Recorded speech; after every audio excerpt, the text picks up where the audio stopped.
والسلام على رسوله النبي الكريم. أما بعد فأعوذ بالله السميع العليم من الشيطان الرجيم. بسم الله الرحمن الرحيم.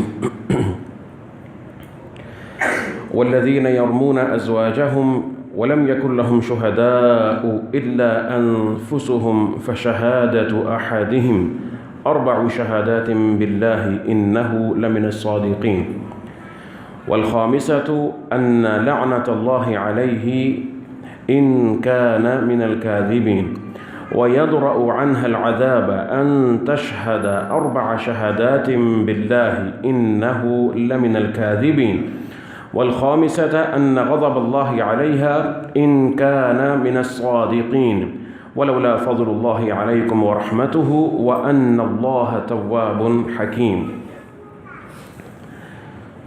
سورہ نور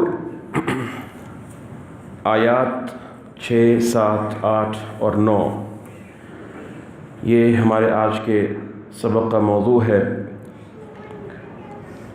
اس پر انشاءاللہ العزیز بتوفیق اللہ تعالی کچھ روشنی ڈالتے ہیں.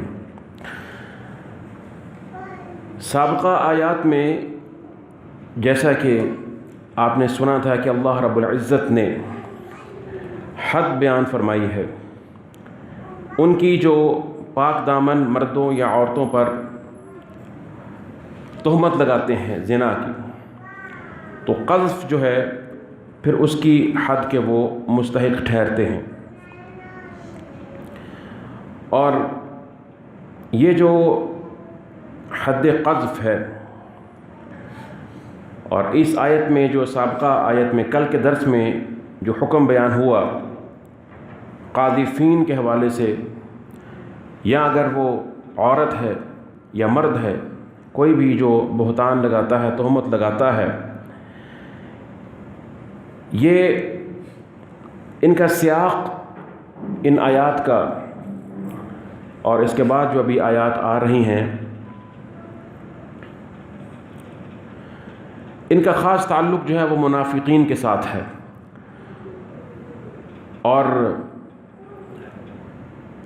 پھر اس میں حضرت عائشہ صدیقہ رضی اللہ تعالی عنہا پر جو تہمت لگائی گئی اس واقعے کے ساتھ ان کا تعلق ہے، جیسا کہ شان نزول میں بیان ہوتا ہے. اور نزول کے اعتبار سے یہ آیات یہاں پہ جو ترتیب ہے نزول کی وہ بھی ملحوظ ہے پچھلی کل کی آیات میں اور آج کی آیات مبارکہ میں. تو ایک غزوہ ہوا، غزوہ بنی المصطلق. اس غزوہ میں یہ واقعہ افک بھی پیش آیا تھا، وہ واقعہ کہ جس میں حضرت عائشہ پر جو ہے وہ تہمت لگائی گئی. تو پھر اس تہمت میں اور اس افک کے واقعے میں منافقین نے بھرپور حصہ لیا. جیسا کہ اس غزوے میں اور بھی ایسے واقعات ہیں کہ جہاں منافقین نے اپنی سازشیں اور شرارتیں وہ بے تحاشا کیں، اور انہی کی انتہا یہ تھی کہ انہوں نے اماں عائشہ صدیقہ رضی اللہ تعالی عنہا پر تہمت لگائی. اور اس کے بعد پھر یہ آیات مبارکہ نازل ہوئیں. والذین یرمون المحصنات ثم لم یأتوا ب4 شہداء فاجلدوہم 80 جلدہ ولا تقبلوا لهم شہادة ابدا واولئک هم الفاسقون. تو پھر ان آیات کی روشنی میں جو اس تہمت کا حصہ بنے، یعنی انجانے میں بھول کر اس پروپیگنڈے کا شکار ہو گئے، اس میں کچھ صحابہ کرام کے نام بھی آتے ہیں. حسان بن ثابت ہیں، مصطح بن اثاثہ ہیں، اور اسی طرح سے حملہ بنت جحش ہیں رضی اللہ تعالی عنہم اجمعین. حسان بن ثابت جو ہیں وہ ایک روایت کے مطابق وہ بھی اس میں ان پر بھی حد لگائی گئی تھی. تو بہرحال یہ حکم جو ہے وہ نازل ہوا کہ جس میں جو بھی تہمت لگانے والا ہے اگر وہ 4 گواہ نہیں پیش کرتا تو پھر اس کو 80 کوڑوں کی سزا دی جائے گی. اس حکم کے نزول کے بعد کچھ صحابہ کرام کے دلوں میں سوالات پیدا ہوئے. جیسا کہ کچھ روایات میں آتا ہے کہ ایک شخص جو ہے وہ انصار میں سے، یہاں پہ اس صیغہ میں اس جو روایت ہے اس کے اندر اس کا نام مبہم ہے، بیان نہیں کیا گیا، اس نے کہا اور اس نے یہ سوال کیا اور اس نے کہا کہ اگر کوئی شخص اپنی بیوی کو کسی غیر مرد کے ساتھ پاتا ہے، وہ تو آیت تو عام تھی نا، جو کل کی ہم نے کل کے درس میں جو آیت پڑھی تھی اس میں تو عام قذف کا حکم ہے کہ وہ کوئی بھی مرد یا عورت ہو سکتے ہیں، وہ عورت اس کی بیوی ہو یا اس کی بیوی نہ ہو۔ تو ان کے ذہن میں یہ سوال آیا کہ کوئی شخص اگر اپنی بیوی کے ساتھ کسی غیر مرد کو اس حالت میں پاتا ہے تو وہ کیا کرے گا؟ کیا وہ 4 گواہ لینے کے لیے جائے یا وہ خاموش رہے؟ یہ کیا کرے گا؟ تو اگر وہ بولتا ہے فَتَكَلَّمْ لَيُجْلَدَنَّ وَإِنْ قَتَلَ لَيُقْتَلَنَّ وَلَئِنْ سَكَتَ لَيَسْكُتَنَّ عَلَى غَيْظٍ، اگر وہ بولتا ہے اور اس پر تہمت لگاتا ہے تو اس پہ قذف کی حد لگے گی اگر وہ 4 گواہ نہیں لے کر آیا، اگر قتل کرتا ہے اس کو تو قتل کر دیا جائے گا، اور اگر وہ خاموش رہتا ہے تو ایک غم اور غصے کی کیفیت میں خاموش رہتا ہے اور مسلسل اس اذیت کا شکار رہتا ہے، تو وہ کیا کرے؟ تو پھر وہ شخص جو ہے وہ صبح کے وقت اللہ کے رسول کے پاس آیا اور اس نے ہی آ کے سوال دہرایا۔ تو اللہ کے رسول صلی اللہ علیہ وسلم نے اللہ سے یہ دعا کی، اللہم افتح، کہ اللہ سبحانہ و تعالیٰ سے یہ دعا فرمائی کہ اللہ اس معاملے کے اندر وحی نازل فرما دیں جس سے معاملہ واضح ہو جائے اور یہ جو ایک مشکل ہے یہ اس کا حل نکل آئے۔ اسی طرح سے یہ ابھی میں عرض کر رہا ہوں کہ آیت کے نزول سے قبل چند واقعات ہوئے، اس عفق کے واقعے کے فوراً بعد یہ جو واقعات ہو رہے ہیں اس حکم کے نزول کے بعد جو صحابہ کرام میں سے کچھ نے یہ سوالات کیے، جیسا کہ کچھ روایت میں یہ بھی آتا ہے کہ ایک شخص کے سوال کرنے کی بنا پر جو ہے یہ معاملہ پیش آیا اور سوال اس کا مفروضے پر تھا، تو پھر بعد میں وہ کہنے لگا کہ میں نے جو سوال کیا تھا میں خود ہی اس معاملے کا شکار ہو گیا ہوں۔ اسی طرح سے سعد بن عبادہ رضی اللہ تعالیٰ عنہ، ان کے بارے میں آتا ہے یہ بہت غیرت والے صحابی تھے، ان کی غیرت مشہور تھی، تو انہوں نے یہی بات کی کہ لو رأیت رجلا مع امرأتی لضربته بالسیف، اگر میں نے دیکھا کسی کو کہ میری بیوی کے ساتھ غیر مرد موجود ہے اس حالت میں تو میں تو اس کو ماروں گا، اس کو میں قتل کر دوں گا۔ فبلغ ذلك رسول اللہ صلی اللہ علیہ وسلم فقال، تو یہ بات جب اللہ کے رسول کو پہنچی کہ انہوں نے ایسا کہا ہے تو آپ نے فرمایا اتعجبون غیرت سعد، کیا تم سعد کی غیرت پر تعجب کرتے ہو؟ اب وہ بڑی ہوئی غیرت تھی نا ان کی، کہ ان کو معلوم تھا کہ حکم ایسا ہے کہ ایسا نہیں کرنا، لیکن ان کی غیرت تھی کہ وہ اپنے الفاظ پر قابو نہیں رکھ پائے، جیسا کہ دوسرے مقامات پر آتا ہے کہ انہوں نے اس حکم کا انکار نہیں کیا بلکہ اس کا اقرار کیا اور اس کو حق جانا، حق مانا، لیکن حد سے بڑی ہوئی غیرت کی بنا پر یہ انہوں نے کلمات کہے، تو اللہ کے رسول نے فرمایا کہ اتعجبون من غیرت سعد واللہ لأنا اغیر منہ، میں سعد سے زیادہ غیرت والا ہوں، اس سے بڑا غیرت مند ہوں، واللہ اغیر منی، اور اللہ مجھ سے زیادہ غیرت والا ہے، ٹھیک ہے۔ اور پھر آپ نے فرمایا کہ ومن اجل غیرت اللہ حرم الفواحش ما ظہر منها وما بطن، کہ اللہ سبحانہ و تعالیٰ نے اپنی اسی غیرت کی بنا پر ظاہری اور باطنی ہر طرح کے فواحش کو حرام کر دیے ہیں، تو یہ اللہ سبحانہ و تعالیٰ کی غیرت ہی ہے۔ تو یہ معاملات، کچھ واقعات اس قسم کے جو ہیں وہ پیش آئے۔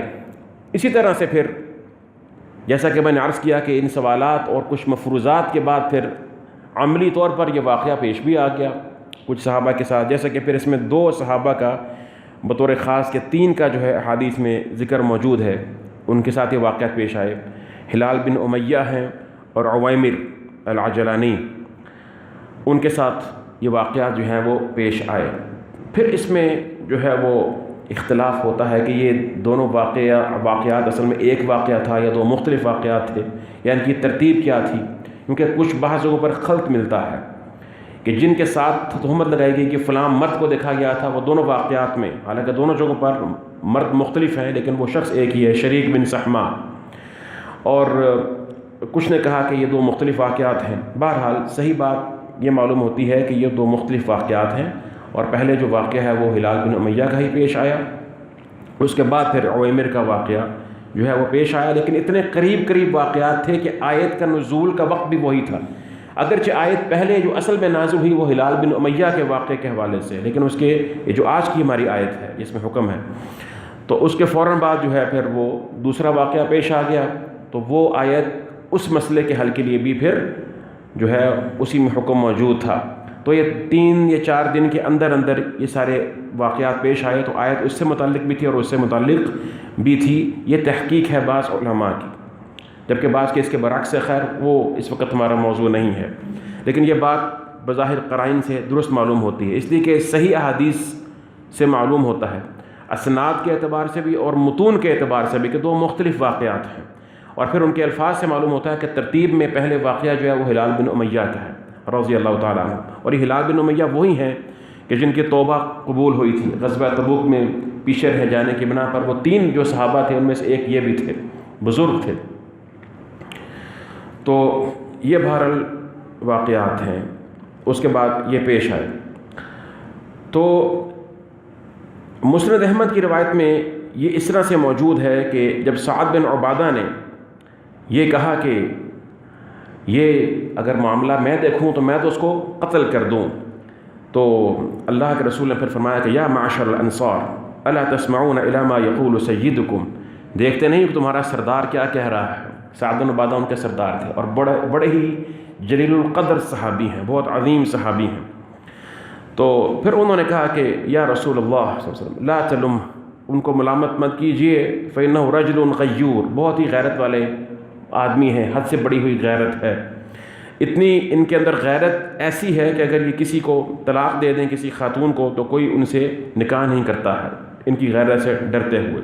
بہرحال یہ واقعہ پیش آیا تو اس کے کہتے ہیں کہ فما لبثوا الا یسیرا، کچھ ہی وقت گزرا تھا ابھی اس واقعے کو کہ حتی جاء ہلال بن امیہ، کہ ہلال بن امیہ آ گئے اور وہ کہنے لگے کہ یا رسول اللہ صلی اللہ علیہ وسلم کہ میں نے رات کے وقت اپنی بیوی کو کسی اور مرد کے ساتھ جو ہے وہ پایا ہے، آنکھوں سے دیکھا ہے، کانوں سے سنا ہے۔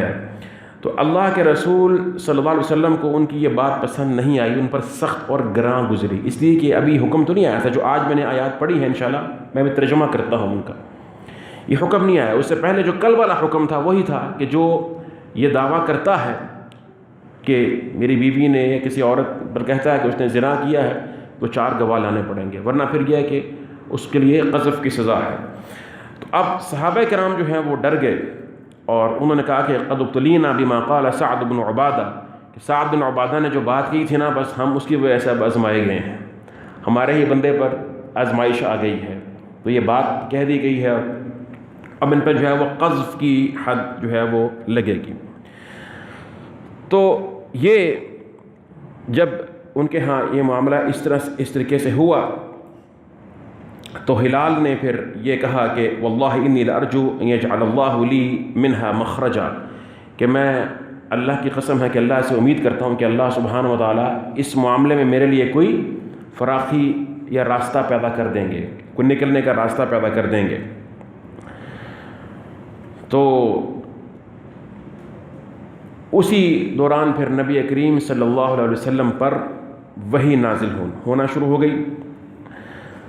تو جب آپ پر وحی نازل ہوتی تو عرفوا ذلک فی تربد جلدہ، تو آپ کے چہرہ مبارک اور آپ کے اس طرح سے آپ کے جسم مبارک پر اس کی سختی کے آثار محسوس ہو جاتے وحی کے نزول کے۔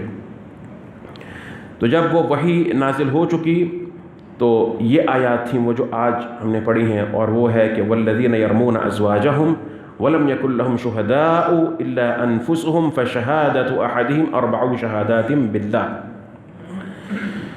ترجمہ کیا ہے ان آیات کا؟ اللہ رب العزت فرماتے ہیں، فرمایا والذین یرمون ازواجہم، اور وہ لوگ جو اپنی بیویوں پر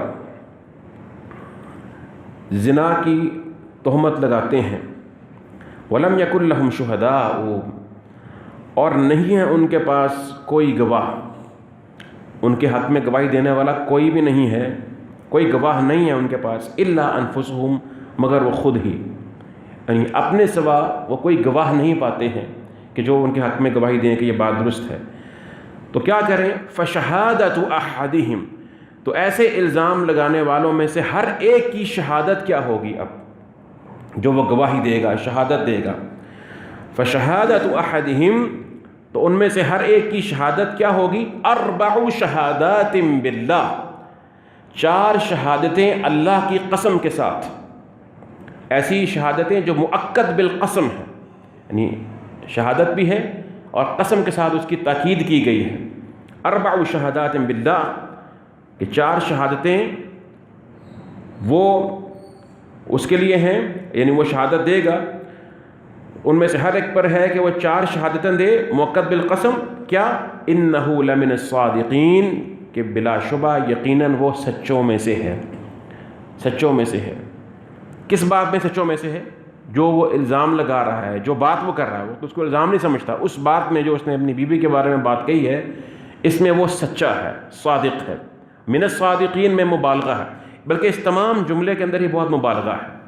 شہادت احدہم، ایک تو شہادت کا لفظ ہے جو کہ ایک بھاری لفظ ہے، اور پھر اس کے بعد باللہ کا جو لفظ ہے، اس سے بھی اشعار ملتا ہے کہ اس میں قسم بھی ساتھ شامل ہے۔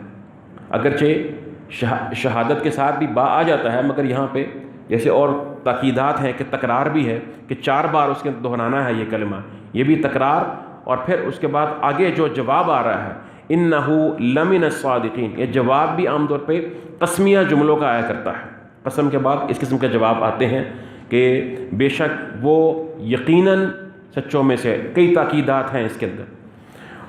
تو یہ ہوتا ہے کلام عرب میں، اور قرآن کریم کے اندر بھی اس کی بہت سی مثالیں موجود ہیں کہ ایک فعل جو ہے اس نے اپنے اندر دوسرے فعل کے معنی کو سمجھا ہوتا ہے، اپنے اندر دوسرے فعل کے معنی کو وہ رکھتا ہے اس کے اندر۔ مثال کے طور پر فرمایا کہ وَمَا جَعَلْنَا الْقِبْلَةَ الَّتِي كُنْتَ عَلَيْهَا إِلَّا لِنَعْلَمَ مَنْ يَتَّبِعُ الرَّسُولَ مِمَّنْ يَنْقَلِبُ عَلَىٰ عَقِبَيْهِ، کہ اللہ رب العزت نے جو قبلہ پہلے بیت المقدس تھا، اس کے بعد پھر یہ بیت اللہ بنا، اس میں اللہ فرماتے ہیں اس کی حکمت کیا تھی؟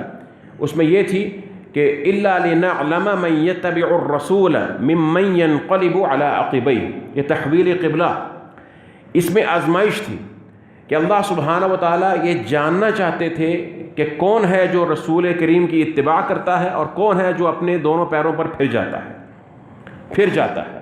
یہاں پر فرمایا الا لنعلم، ہم جان لیں، من یتبع الرسول، اس کو کہ جو رسول کی اتباع کرتا ہے صلی اللہ علیہ وسلم، من اس سے جان لیں۔ اب یہ علم یعلم کے ساتھ من نہیں آتا ہے، ہاں تمیز میں آتا ہے کہ تمیز کرنی ہے کہ میز ھذا من ھذا، کہ میں نے اس کو اس سے جو ہے نا میں نے جدا کر دیا ہے، ممیز کر دیا۔ تو اب اس علم کے اندر اللہ سبحانہ تعالیٰ کا جو جاننا ہے، اس کے اندر تمیز کا معنی بھی موجود ہے کہ اللہ سبحانہ و تعالیٰ اس طریقے سے اس بات کو واضح کر دیں کہ تمیز بھی ہو جائے کہ کون حق پہ کھڑا ہوا ہے اور کون باطل پر، کس کے دل میں نفاق۔ اسی طریقے سے یہاں پر یہ مؤکد ہے قسم کے ساتھ، تو یہ 4 دفعہ وہ یہ کہے گا، 4 شہادتیں مؤکد بالقسم جو ہے وہ کہے گا کہ انہ لمن الصادقین، بے شک یقیناً وہ اپنی اس بات میں، اپنے اس قول میں جو اپنی بیوی کے بارے میں کہتا ہے وہ سچوں میں سے ہے۔ اور سچا نہیں کہا، انہ لصادق نہیں کہا، انہ لمن الصادقین، اس کے اندر بھی مبالغہ ہے، اس کے اندر بھی مبالغہ ہے۔ انی وجہت وجہی للذی فطر السماوات والارض حنیفا وما انا من المشرکین ان صلاتی ونسکی ومحیای ومماتی للہ رب العالمین لا شریک لہ وبذالک امرت وانا من المسلمین۔ انا مسلم سے جو ہے نا اس کے مقابلے میں انا من المسلمین کا مطلب ہوتا ہے کہ میں سراپا اس جماعت کے اندر شامل ہوں، یعنی اس میں جو جماعت اس سے وصف ہے اس جماعت کے اندر شامل ہونا، اس میں مبالغہ ہے اسلام۔ اسی طریقے سے یہاں پر دیکھیں کتنے مبالغے سے وہ بات کہتا ہے، اور 4 بار وہ یہ کہے گا۔ والخامسۃ، اور 5ویں یہ ان لعنت اللہ علیہ ان کان من الکاذبین، کہ اس پر اللہ کی لعنت ہو اگر وہ جھوٹوں میں سے ہو، اپنے اس قول میں اگر وہ جھوٹوں میں سے ہے تو اس پر اللہ کی لعنت ہو۔ تو یہ 4 بار یہ، اور 5ویں بار پھر وہ یہ کلمہ کہے گا، اور پھر فرمایا کہ وَيَدْرَأُ عَنْهَا الْعَذَابَ وَيَدْرَأُ عَنْهَا الْعَذَابَ، اور دور کر دے گا، ہٹا دے گا، عنہا اس عورت سے، عذاب کو، سزا کو. یعنی اب جب اس نے یہ 5 یہ ہو گیا، اس نے اس کو لعان بولتے ہیں کہ اس نے 5ویں بار خود پر لعنت کی اور وہ موجب تھی، اور اس سے پہلے 4 اس نے قسمیں کھائیں، شہادتیں دی. اب وہ حد قذف سے بچ گیا، اب قذف کی حد اس پر نہیں لگے گی، اس نے بچا لیا. بچانے کی یہ صورت تھی کہ یہاں تو وہ 4 گواہ لے آتا، نہیں تو وہ یہ اس طریقے سے جو ہے وہ قسم اٹھاتا، نہیں تو عورت اقرار کر لیتی. یہ صورتیں اس کے بچنے کی تھیں، اس نے اس میں سے ایک صورت اختیار کر لی. اب جو ہے وہ ساری کی ساری توجہ کس پر ہو گئی؟ عورت پر. اب اگر عورت جو ہے وہ جو آگے حکم دیا گیا وہ نہیں کرتی تو پھر اس کو بھی سزا ملے گی. کس چیز کی؟ اگر وہ شادی شدہ ہے اور اس کی بیوی تو ہے ہی، ظاہر ہے، اگر وہ اس سے جمع ہو چکا ہے، محصن ہے، تو پھر کیا سزا ملے گی؟ رجم کی. اور اگر ابھی وہ جمع نہیں ہوا ہے، نکاح صرف ہوا ہے، تو پھر سزا اگر محصنہ نہیں ہے تو پھر 100 کوڑے ہیں. ٹھیک ہے، تو یہ دونوں عذاب کی صورتیں ہیں، دونوں سزائیں ہیں، اس کی طرف متوجہ ہیں. اب فرمایا وَيَدْرَأُ عَنْهَا الْعَذَابَ، اور دور کر دے گا. اور در کا لفظ یہاں پر ہے، يَدْرَأُ عَنْهَا الْعَذَابَ، دور کرنے، ہٹانے کے معنی میں اور الفاظ بھی آتے ہیں عربیت میں. دفع کا معنی آتا ہے اور منع آتا ہے اور آتے ہیں، لیکن در ایسا ہٹانا ہوتا ہے جو کسی جھگڑے یا اختلاف کے موقع پر، جب دونوں طرف دعویٰ ہو رہا ہوتا ہے، اس موقع پر خود سے کوئی چیز دور کرنا، تہمت یا الزام دور کرنا، تو وہاں پر در کا لفظ زیادہ مناسب ہے. اور قرآن کریم میں اس کی بہت سی مثالیں اس کے استعمالات میں موجود ہیں. وَيَدْرَأُ عَنْهَا الْعَذَابَ، اور دور کر دے گا اس عورت سے عذاب کو. کیا؟ أَن تَشْهَدَ، یہ کہ وہ شہادت دے، 4 شہاداتٍ باللہ، 4 بار شہادت اللہ کے، 4 شہادتیں اللہ کی قسم کے ساتھ. کیا؟ إِنَّهُ لَمِنَ الْكَاذِبِينَ، کہ بلا شک یقیناً یہ یعنی وہ مرد جو ہے یہ جھوٹوں میں سے ہے، جو اس نے بات کہی ہے اس میں یہ جھوٹا ہے، جھوٹوں میں سے ہے.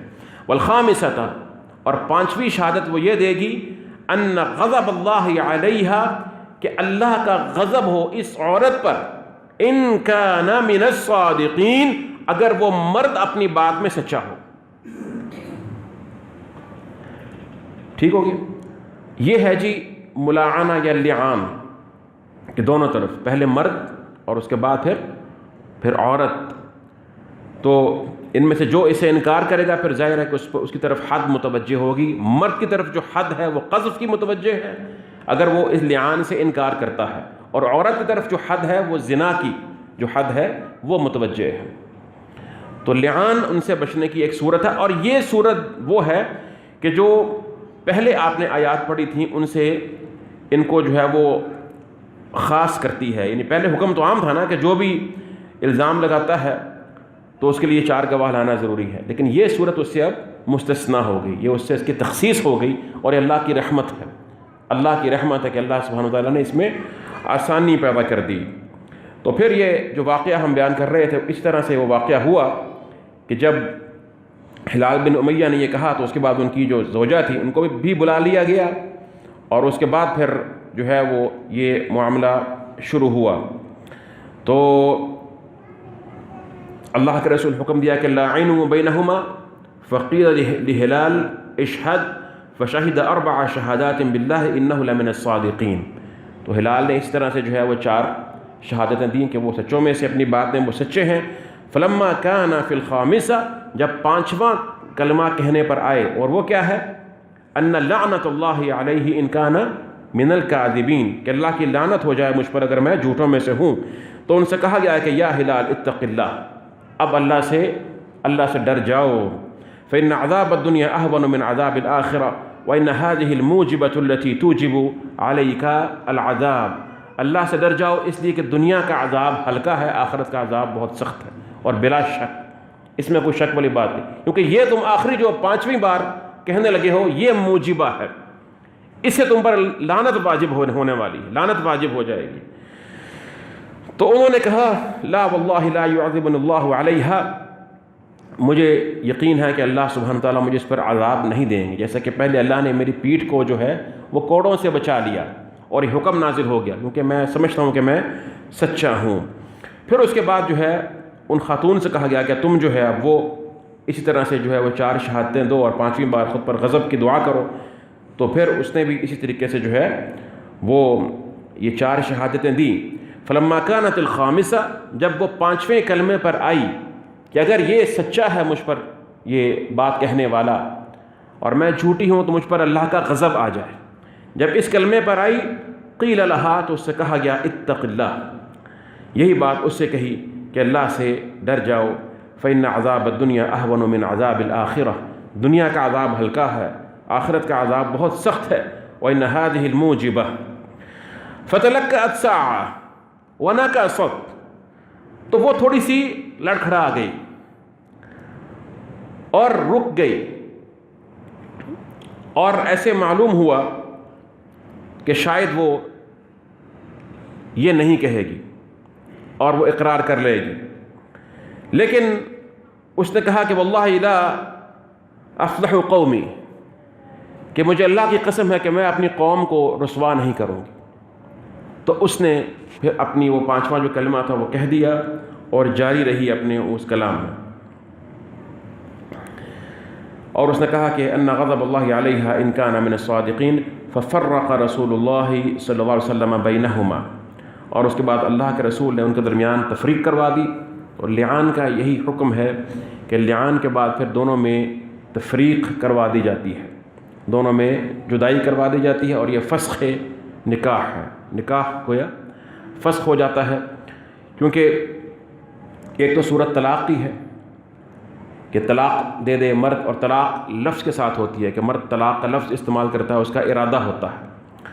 لیکن جو فسخ کی صورت ہے اس میں کئی صورتیں ہیں، ایک تو یہ ہے کہ میاں بیوی میں سے کوئی جو ہے خاوند بیوی میں سے کوئی مرتد ہو جائے تو پھر نکاح فسخ ہو جاتا ہے، یا ایک اسلام لے آیا دوسرا مشرک ہے اور اس حالت میں ہے تو پھر بھی نکاح فسخ، اور بھی صورتیں ہیں، ان میں سے ایک لعان کی بھی صورت ہے۔ لیکن لعان کی صورت میں یہ ہے، راجح علماء کا جو قول ہے وہ یہ ہے کہ اگر لعان ہوتا ہے تو اس کے بعد پھر وہ عورت اور وہ مرد دوبارہ کبھی کسی صورت میں اکٹھے نہیں ہو سکتے، دوبارہ ان کا نکاح نہیں ہو سکتا، اگرچہ عورت کتنے ہی مردوں سے نکاح کیوں نہ کر لے اور اس کو طلاق ہو جائے، تو پہلے اس مرد سے جس سے لعان ہوا ہے دوبارہ ان کی شادی نکاح آپس میں نہیں ہو سکتا۔ دیکھیے نا طلاق کی صورتیں کیا ہیں، طلاق میں تو یہ اگر کسی نے 1 یا 2 طلاقیں دی ہیں تو اگر وہ عدت میں ہے ابھی تو وہ بغیر نکاح کے رجوع کر سکتا ہے، اگر عدت گزر گئی ہے تو نکاح اور نئے مہر کے ساتھ جو ہے وہ دوبارہ رجوع ہو سکتا ہے۔ تو اگر وہ 3 طلاق ہو چکی ہے تو یہ طلاق اب یہ بینونہ کبریٰ ہے، بینونہ کبریٰ، اب یہ رجعی طلاق نہیں ہے۔ تو اب یہ ایسی طلاق بائنہ ہے کہ اس کے بعد دوبارہ وہ اکٹھے نہیں ہو سکتے، نکاح نہیں ہو سکتا جب تک کہ وہ عورت کسی اور مرد سے نکاح نہیں کرتی، پھر اس کو اس سے طلاق ہوتی ہے اور اس کے بعد پھر یہ اس سے دوبارہ نکاح کر سکتی ہے، لیکن لعان میں دوبارہ ان کا اکٹھا ہونا ممکن نہیں ہے۔ تو بہرحال یہ ایک واقعہ تھا، اور اس میں پھر بہت سی مسائل بھی ہیں، جیسا کہ میں نے عرض کیا کہ جب وہ آئے اور اللہ کے رسول سے یہ بات ذکر کی تو آپ نے فرمایا کہ البینہ او حد فی ظہرک، یا تو گواہ لے کر آؤ یا حد لگے گی۔ تو اللہ کی رحمت سے پھر یہ صورت جو ہے یہ سامنے آ گئی۔ پھر اس میں یہ بات یہ بھی موجود ہے کہ نبی کریم صلی اللہ علیہ وسلم نے پھر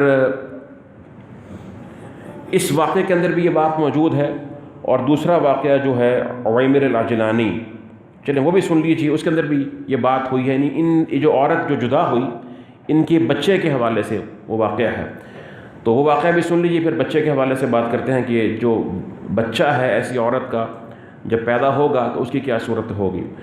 تو عویمر کا واقعہ بھی ایسے ہی ہے کہ وہ جو ہے انہوں نے عاصم بن عدی کو بھیجا نبی کریم صلی اللہ علیہ وسلم کے پاس یہی سوال دے کر کہ اگر کوئی شخص جو ہے کہ وہ اپنی بیوی کے ساتھ کسی غیر مرد کو پاتا ہے تو وہ کیا کرے، یقتلہ فیقتلونہ ام کیف یصنع، اگر وہ اسے قتل کرتا ہے تو تم اس کو قتل کر دو گے، پھر وہ کیا کرے۔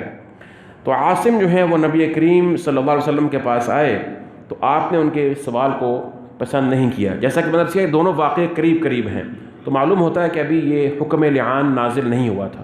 تو آپ نے تھوڑا سا اس کو ناگوار جانا تو عاصم واپس لوٹ گئے اور انہوں نے کہا کہ میں نے اللہ کے رسول سے یہ سوال کیا, آپ نے اس کو پسند نہیں کیا. عویمر نے کہا کہ نہیں, میں خود جاؤں گا, میں ان سے یقیناً یہ بات پوچھ کر رہوں گا. چنانچہ وہ اللہ کے رسول کے پاس آئے, یہی سوال کیا تو آپ نے جواب دیا قد انزل اللہ القرآن فیک وفی صاحبتک, کہ اللہ نے تمہارے معاملے کے اندر جو ہے وہ قرآن جو ہے اب وہ نازل کر دیا ہے. معلوم ہوتا ہے کہ قرآن اس سے پہلے نازل ہو چکا تھا, جبکہ ہلال بن امیہ کے واقعے میں اس موقع پر قرآن نازل ہوا. ٹھیک ہے, جو روایات سے معلوم ہوتا ہے. تو بہرحال پھر اسی طرح سے جو ہے ان کے اندر بھی لعان کروایا گیا. اب اس کے بعد جو بچہ پیدا ہونا تھا اس کے کچھ اوصاف اللہ کے نبی نے بیان فرمائے, عویمر کے قضیے کے اندر بھی اور ہلال بن امیہ کے واقعے کے اندر بھی. آپ نے کہا کہ جو بچہ پیدا ہوگا, کیونکہ وہ عورت حاملہ تھی, ہلال بن امیہ کے واقعے میں وہ خاتون جو تھیں وہ حاملہ تھیں, تو اللہ کے رسول نے فرمایا کہ جو بچہ ہے ان کو آپ نے اب دیکھنا ہے کہ ان کی مشابہت جو ہے وہ کس سے ہے. تو آپ نے کچھ ان کی اس کے بچے کے خد و خال بھی بیان کیے کہ اگر اس طرح کیسے ہوگا, خط الرجل ساقین, مختلف الفاظ حدیث کے اندر آئے ہیں. اس کے بال اگر گھنگریالے ہیں, سیاہی مائل ہے, تو پھر جس کے بارے میں جس کے ساتھ تہمت لگاتے ہیں کہ فلاں مرد, پھر وہ اسی کا ہے. اگر ایسا نہیں ہے تو پھر وہ جو اصل خامد ہے ان کا, شرعی خامد ہے, اس کا بچہ ہے. تو صحابہ کرام نے اس کو دیکھا, جب وہ پیدا ہوا تو واقعتاً جس سے تہمت لگائی گئی تھی وہ بچہ اسی سے مشابہ تھا, یعنی جس مرد سے تہمت لگائی گئی تھی زنا کی, تو بچہ اسی سے مشابہ تھا. اور جیسا کہ اللہ کے رسول صلی اللہ علیہ وسلم نے بیان فرمایا تھا اسی انداز میں اس بچے کی نشانی جو ہے وہ سامنے آئی. تو اللہ کے رسول کو جب یہ علم ہوا اس بات کا, تو آپ نے فرمایا کہ اگر اللہ سبحانہ و تعالیٰ کا یہ حکم نازل نہ ہو جاتا اس سے پہلے قرآن کریم میں لعان والا, تو میں اس کو رجم کرتا یا اس کو سزا دیتا, جو سزا ہے. یعنی وہ جو قرینے سے تو معلوم ہو گیا کہ یہ بچہ جو ہے وہ اپنے حقیقی جو زوج ہے, خاوند تھا, اس کا نہیں ہے, اس سے نہیں ہے, بلکہ جس سے ان کو الزام لگایا گیا ہے اسی خاوند سے ہے. تو بہرحال اس سے یہ بھی معلوم ہوتا ہے کہ مقصد جو ہے وہ زبردستی حد لگانا نہیں ہے اور بالکل حقیقی صورتحال تک پہنچنا نہیں ہے. مقصد جو ہے وہ اللہ سبحانہ و تعالیٰ کے حکم پر عمل کرنا ہے. اس لیے کہ اللہ سبحانہ و تعالیٰ نے جو حدود نازل فرمائی ہے, جو تشریح ہے حدود کی, اس میں صرف یہ حکمت نہیں ہے کہ حد لگا دی جائے, اس میں بہت سی حکمتیں ہیں. اس میں پردہ پوشی بھی ہے, اور اس کے اندر زنا کو پھیلنے سے روکنا بھی ہے, اس میں تربیت بھی ہے, اور اس کے اندر پھر مسلمانوں کی عرض کی حفاظت بھی ہے. تو وہ تمام حکمتوں کو سامنے رکھتے ہوئے جو معیار اور اعتبار شریعت نے قرار دیا ہے حدود کے اندر, اسی کو اختیار کرنا چاہیے. جیسا کہ میں نے کل بھی عرض کیا تھا کہ اور جو طریقے ہیں ان کو اختیار کرنا شرعی حدود کے اندر ان کو معتبر ماننا وہ جائز نہیں ہے, جیسے کہ DNA وغیرہ ہے یہ اور اس طرح کی چیزیں ہیں.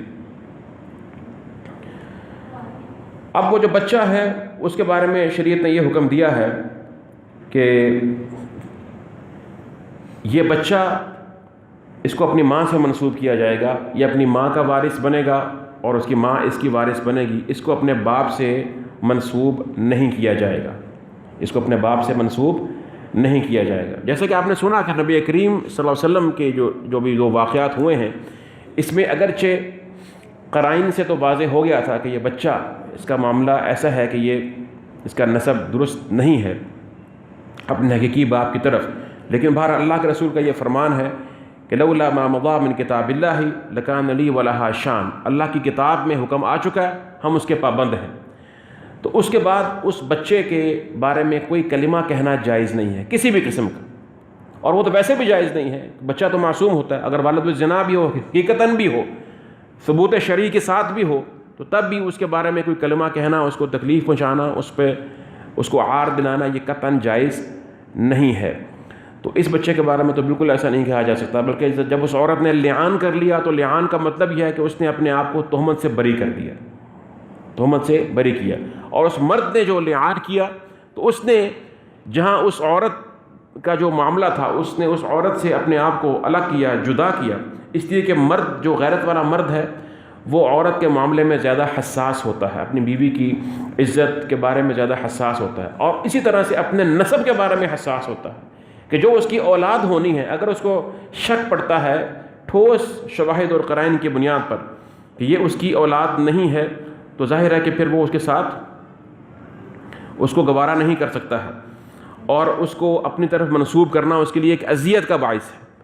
تو اس لیے پھر وہ اپنے نسب کو بھی محفوظ کرتا ہے، اس اعتبار سے اس کو نفی کرتا ہے اپنے نسب سے کہ یہ میری پشت سے نہیں ہے، یہ میری نسل سے نہیں ہے۔ تو یہ بھی ایک لعان میں حکمت ہے کہ اس بنا پر بھی وہ لعان کرتا ہے۔ تو عورت پر جب تہمت لگی تو عورت اس تہمت کے ساتھ زندہ نہیں رہنا چاہتی، تو ظاہر ہے کہ پھر وہ بھی جو ہے وہ لعان کرتی ہے، تو پھر بچہ اسی سے منسوب ہوگا، ماں سے منسوب ہوگا، اور پھر وہ ماں کا وارث بنے گا، باپ کی طرف منسوب نہیں ہوگا، باپ کی طرف منسوب نہیں کیا جائے گا۔ یہ جو بچہ تھا جو اس واقعے میں، جو حدیث میں واقعہ ہے، اس میں آیا ہے ہلال بن امیہ کے قصے میں، ضعیف حدیث میں ہے، اگرچہ بعد میں اس کو حسن بھی کہا، تو مختلف اس کی مطابعات ہیں، اس بنا پر کہا جاتا ہے کہ یہ پھر مصر کا والی بھی بنا یہ بچہ بعد میں، اور یعنی اس کو یہ حیثیت ملی، اور صحابہ کرام کا ظاہر سی بات ہے کہ ان کا دور تھا، عظیم دور تھا ان کا، آداب میں اور اخلاقیات میں وہ لوگ کمال پر تھے، تو بالکل اسی بات پر عمل کیا گیا کہ اس بچے پر کسی قسم کا پھر اس پر جو ہے وہ کوئی ایسی بہتان بازی یا الزام تراشی نہیں کی گئی۔ پھر اس میں یہ بات بھی سمجھنے والی ہے کہ لعان کا حکم تو یقیناً ہے۔ ایک سوال یہ پیدا ہوتا ہے کہ کیا یہ صرف مرد کے لیے ہے یا عورت کے لیے بھی ہے؟ اگر عورت اپنے خامند کو دیکھتی ہے کسی ایسی حالت میں، یا عورت کو یہ شبہ ہوتا ہے ٹھوس قرائن اور شواہد کی بنا پر، تو کیا وہ بھی لعان کر سکتی ہے؟ وہ کیا کرے گی؟ تو اس میں حکم تو یہی ہے کہ یہ جو لعان ہے یہ صرف مرد کے لیے خاص ہے، مرد کے ساتھ ہے، مرد کے لیے ہے، یہ عورت کے لیے نہیں ہے، کیونکہ مرد کا معاملہ اس معاملے میں زیادہ حساس اس لیے ہے کہ اس کے نسب کا بھی معاملہ ہے، اس کی عزت کا بھی معاملہ ہے۔ البتہ اگر عورت یہ جانتی ہے کہ اس کا خامد جو ہے وہ اس قسم کی کسی برائی کا شکار ہے، تو اس کو وہ سمجھا سکتی ہے اور اس کو وہ بتا سکتی ہے، اللہ کا خوف دلا سکتی ہے، اور اگر وہ باز نہیں آتا تو پھر اس سے وہ خلا لے سکتی ہے، اس سے جدا ہو جائے گی، اس سے الگ ہو جائے گی، اور یہ معاملہ پھر عدالت میں جو قاضی ہے اس کے سامنے پیش کیا جائے گا، تو قاضی ان کے درمیان جدائی کروا دے گا، ٹھیک ہے، کیونکہ اس کے ساتھ رہنے میں خیر نہیں ہے۔ وہ شخص جو فحشکار ہے، اللہ کی حدوں کو توڑنے والا ہے، تو ایسے شخص کے ساتھ رہنے میں خیر نہیں ہے۔ لیکن بہرحال آپ سمجھتے ہیں کہ اگر ایسا شخص بھی ہو تب بھی اس عورت کا جو اولاد ہے ان کے نسب میں خلط نہیں ہوتا، کیونکہ وہ تو اسی مرد کا ہے، اسی عورت سے ہے نا، لیکن عورت کی صورت میں نسب میں خلط ہو جاتا ہے، اس لیے لعان کا حکم ہے بطور خاص جو ہے وہ مرد کے لیے یہ حکم خاص ہے۔ سمجھ گئے ہیں بات کو؟ پھر دوسری بات، اگر آپ قرآن کریم کی آیت مبارکہ کی طرف آئیں تو یہاں پر غور فرمائیے، والخامسۃ، مرد کے جب صورت میں اللہ نے فرمایا کہ والخامسۃ ان لعنۃ اللہ علیہ ان کان من الکاذبین، مرد پانچویں بار اپنے اوپر جو ہے وہ لعنت بھیجتا ہے کہ اگر وہ جھوٹا ہے تو اس پر اللہ کی لعنت ہو جائے، جبکہ خاتون کے بارے میں اس موقع پر وہ یہ کہے گی کہ والخامسۃ ان غضب اللہ علیہا ان کان من الصادقین، کہ مجھ پر اللہ کا غضب ہو جائے۔ تو غضب جو ہے وہ لعنت سے زیادہ شدید ہے، سخت ہے، اس لیے کہ لعنت وہ تو ہے کہ اللہ کی رحمت سے دوری ہے، اللہ کی رحمت سے محروم ہو جانا، اور خاص طور پر جو مسلمان ہے اس پر جو لعنت ہوتی ہے، جیسے کہ بہت سے ایسے معاملات ہیں جہاں پر اللہ کے رسول نے یہ لعنت کا ذکر فرمایا ہے، ان مسلمان کے لیے بعض ایسے گناہ ہیں جن پر لعنت کا لفظ بولا گیا ہے، وعید ہے لعنت کی، تو مسلمان پر جو لعنت ہوتی ہے وہ دائمی نہیں ہوتی ہے، اللہ کی یہ بات یاد رکھیے، وہ عارضی ہوتی ہے، عارضی کسی فعل پر، کسی عمل پر عارضی لعنت ہے۔ یہ کہ دائمی دنیا و آخرت میں ایسی لعنت کہ ہر طرح کی رحمت سے محروم ہو جائے، ایسا نہیں ہوتا۔ مومن ہے جس کے پاس ایمان ہے، ایمان حقیقت میں، ایمان کی حقیقت اس کے دل کے اندر موجود ہے، تو اللہ کی رحمت کا مستحق بہرحال وہ رہتا ہے، کلی رحمت سے محروم نہیں ہوتا ہے۔ لیکن جو کافر ہے جب اس پر لعنت کی جاتی ہے تو اس کی لعنت کے صیغے ہی مختلف ہیں قرآن کریم کے اندر۔ پھر کفار کے اندر بھی جو درجات ہیں، آپ کو میں یہ بتاؤں کہ آپ جانتے ہیں کہ بدترین جو لعنت کا صیغہ استعمال ہوا ہے قرآن کریم کے اندر، وہ کس کے لیے استعمال ہوا ہے؟ کس کافر کے لیے استعمال ہوا؟ کفار کے بھی مراتب ہیں نا، کس کافر کے لیے اللہ سبحانہ و تعالیٰ کی طرف سے لعنت کا بدترین صیغہ استعمال ہوا؟ سورہ احزاب میں توہین رسالت کرنے والوں کے لیے، جو اللہ کے رسول کی توہین کرتے ہیں، ان الذین یؤذون اللہ ورسولہ لعنہم اللہ فی الدنیا والآخرہ. اور جیسے یہاں پر سورہ نور میں آگے آتا ہے کہ جو پاک دامن عورتوں پر تہمت لگاتے ہیں لعنوا فی الدنیا والآخرہ، یہاں صیغہ اس کا فاعل جو ہے وہ معلوم نہیں ہے، ان پر لعنت کی گئی ہے، ٹھیک ہے، لیکن وہاں پر براہ راست اللہ کی طرف منسوب کیا کہ لعنہم اللہ فی الدنیا والآخرہ، جبکہ یہاں پر جو دنیا و آخرت میں لعنت کی بات ہے، میں نے عرض کیا کہ یہ اس میں جو سیاق ہے وہ حضرت عائشہ کا واقعہ افک ہے، ان پر تہمت کا واقعہ ہے. تو اس لیے میں نے کل آپ کو اشارہ کیا تھا کہ یہاں پر بہت سے علماء نے کہا کہ یہ جو دنیا و آخرت میں لعنت والی وعید ہے نا، خاص طور پر وہ ان کے لیے ہے کہ جو نبی کریم صلی اللہ علیہ وسلم کی ازواج مطہرات پر تہمت لگاتے ہیں، اس کے بعد ان کو معلوم ہو گیا کہ وہ آپ کی ازواج مطہرات ہیں دنیا میں بھی اور آخرت میں بھی، جنت میں بھی، اور وہ پاک ہیں اور مومنوں کی مائیں ہیں، ٹھیک ہے. تو صیغوں کا فرق ہے. تو اس لیے مومن جو ہے وہ کلی طور پر اللہ کی رحمت سے محروم نہیں ہوتا، لیکن بہرحال کچھ افعال ایسے ہیں کہ جو ملعون ہیں، جن پر لعنت کی گئی ہے. عورت کا جب وقت آیا تو اس نے کہا کہ ان غضب اللہ علیہ ان کان من الصادقین، کہ مجھ پر اللہ کا غضب ہو جائے. غضب جو ہے وہ زیادہ سخت ہے لعنت کے مقابلے میں، اس لیے اس میں رحمت سے دوری بھی ہے اور اللہ کے عذاب کی وعید بھی ہے. ایک تو عذاب یہ حد ہے نا، سزا، دنیاوی سزا ہے، دوسرا اللہ کے عذاب کی طرف بھی اس میں اشارہ ہے. تو کچھ لوگوں نے اپنی جہالت کی بنا پر کہا کہ دیکھو جی مرد عورت کا اللہ نے فرق کیا ہے، مرد کو لعنت کہہ دیا، عورت پہ غضب کہہ دیا، تو عورت کا جو ہے نا اسلام کے اندر وہ جو ہے وہ اس کی اہمیت یا اس کی حیثیت کم تر ہے. جبکہ ان بیوقوفوں نے یہ نہیں دیکھا کہ یہاں پر مرد عورت کی بات نہیں ہو رہی، یہاں پر تو بات ہو رہی ہے کہ مسئلہ کیا ہے. مرد جو کر رہا ہے، اگر ہم یہ فرض کریں کہ وہ جھوٹ بولتا ہے اپنی بات میں، تو اس پر کون سی حد لگتی ہے؟ قذف. کون سا گناہ اس کا وہ جو ہے وہ مرتکب ہوتا ہے؟ قذف کا. اور اگر عورت جھوٹ بولتی ہے تو کون سی حد لگتی ہے؟ زنا. اور کس گناہ کی وہ مرتکبہ بنتی ہے؟ زنا کی. زنا بڑا ہے کہ قذف؟ زنا بڑا گناہ ہے. تو یہاں پر اس جو گناہ ہے اس اعتبار سے بات کی جا رہی ہے، اس کو دیکھا. یہاں مرد عورت کی بات ہی نہیں ہے کہ اس کے لیے بولا گیا، اس کے لیے بولا گیا. تو اس لیے یہاں پر یہ حکمت ہے ان صیغوں کے استعمال کرنے کی. واللہ تعالی اعلم. پھر یہ بات بھی ذہن میں رہے کہ یہ لعان کوئی مذاق نہیں ہے کہ لعان کھیلتے ہیں جی، ٹھیک ہے. جیسے ہمارے لوگوں میں اکثر ہم نے دیکھا ہے کہ ہمیں تجربہ ہوتا رہتا ہے، میاں بیوی آتے ہیں جی، مسئلہ ہو گیا، خامد کو شک ہوا ہے جی، وہ جی دروازہ کھلا دیکھا تھا جی رات کو میں نے، موبائل پہ فلاں وقت میں کوئی بیل بجی تھی. اس قسم کی فضولیات ہیں جو صرف وہم اور ذہنی مرض کی طرف اشارہ کرتی ہیں، کہ نفسیاتی مرض کی بنا پر. خواتین میں بھی ہوتا ہے یہ، لیکن زیادہ تر ایسا ہوتا ہے کہ مرد حضرات شک کرنا شروع کر دیتے ہیں. تو جی پردہ نہیں کرتی تو مجھے فلاں نے اس کو ایسے دیکھا تھا. تو بھئی آپ نے پہلے شادی ان سے کرنی تھی نا جو پردہ کرنے والی خواتین ہیں، تو پردہ پہلے دیکھنا تھا. پہلے تو آپ نے خود پسند کیا اسی انداز میں، اب آپ کو پردہ یاد آنا شروع ہو گیا ہے، ٹھیک ہے. تو پہلے جس معیار کو آپ کو بہت پسند تھا وہ معیار پہلے اس کو دیکھنا چاہیے تھا، جو معیار. اب آپ ان کو جس معیار پہ دیکھنا چاہتے ہیں تو وہ آپ کے ذہنی اس کی مرض کی علامت ہے، وہ کوئی آپ کی دینی جو ہے آپ کی وہ قدر نہیں ہے کہ جو آپ کر رہے ہیں. تو عموماً ایسا دیکھنے میں آتا ہے، تجربات میں آتا ہے. تو یہ بات ذہن میں رکھیں کہ اس قسم کے احتمالات پر تہمت لگانا اور لعان کی بات کرنا یہ جائز نہیں ہے شرعاً. ایک شخص اللہ کے رسول کے پاس آیا، یہ واقعہ سن لیجئے، اور اس نے آ کر کہا کہ ان امراتی وضعت غلاما اسود، کہ یا رسول اللہ صلی اللہ علیہ وسلم میری بیوی نے سیاہ رنگ کا بچہ جو ہے وہ پیدا کیا.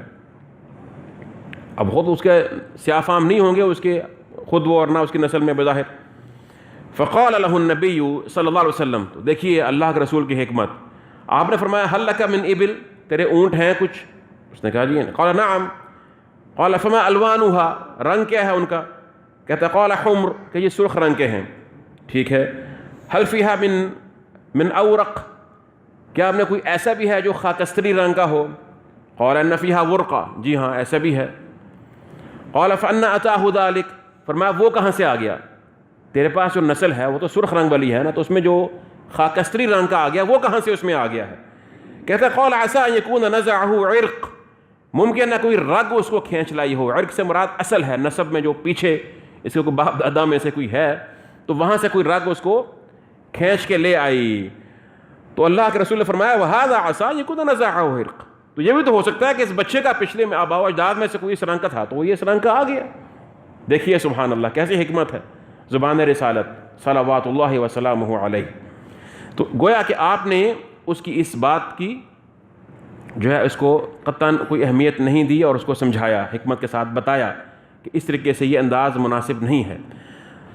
اور کل والی بات یاد کیجئے کہ میں نے کہا تھا کہ تعریض یا کنایت سے بھی تہمت لگائی جا سکتی ہے. تو اس شخص کی بات میں ایک طرح سے کنایا بھی ہے، لیکن چونکہ اس کا مقصد تہمت لگانا نہیں ہے، یہ بھی ایک بات سمجھنے کی ہے.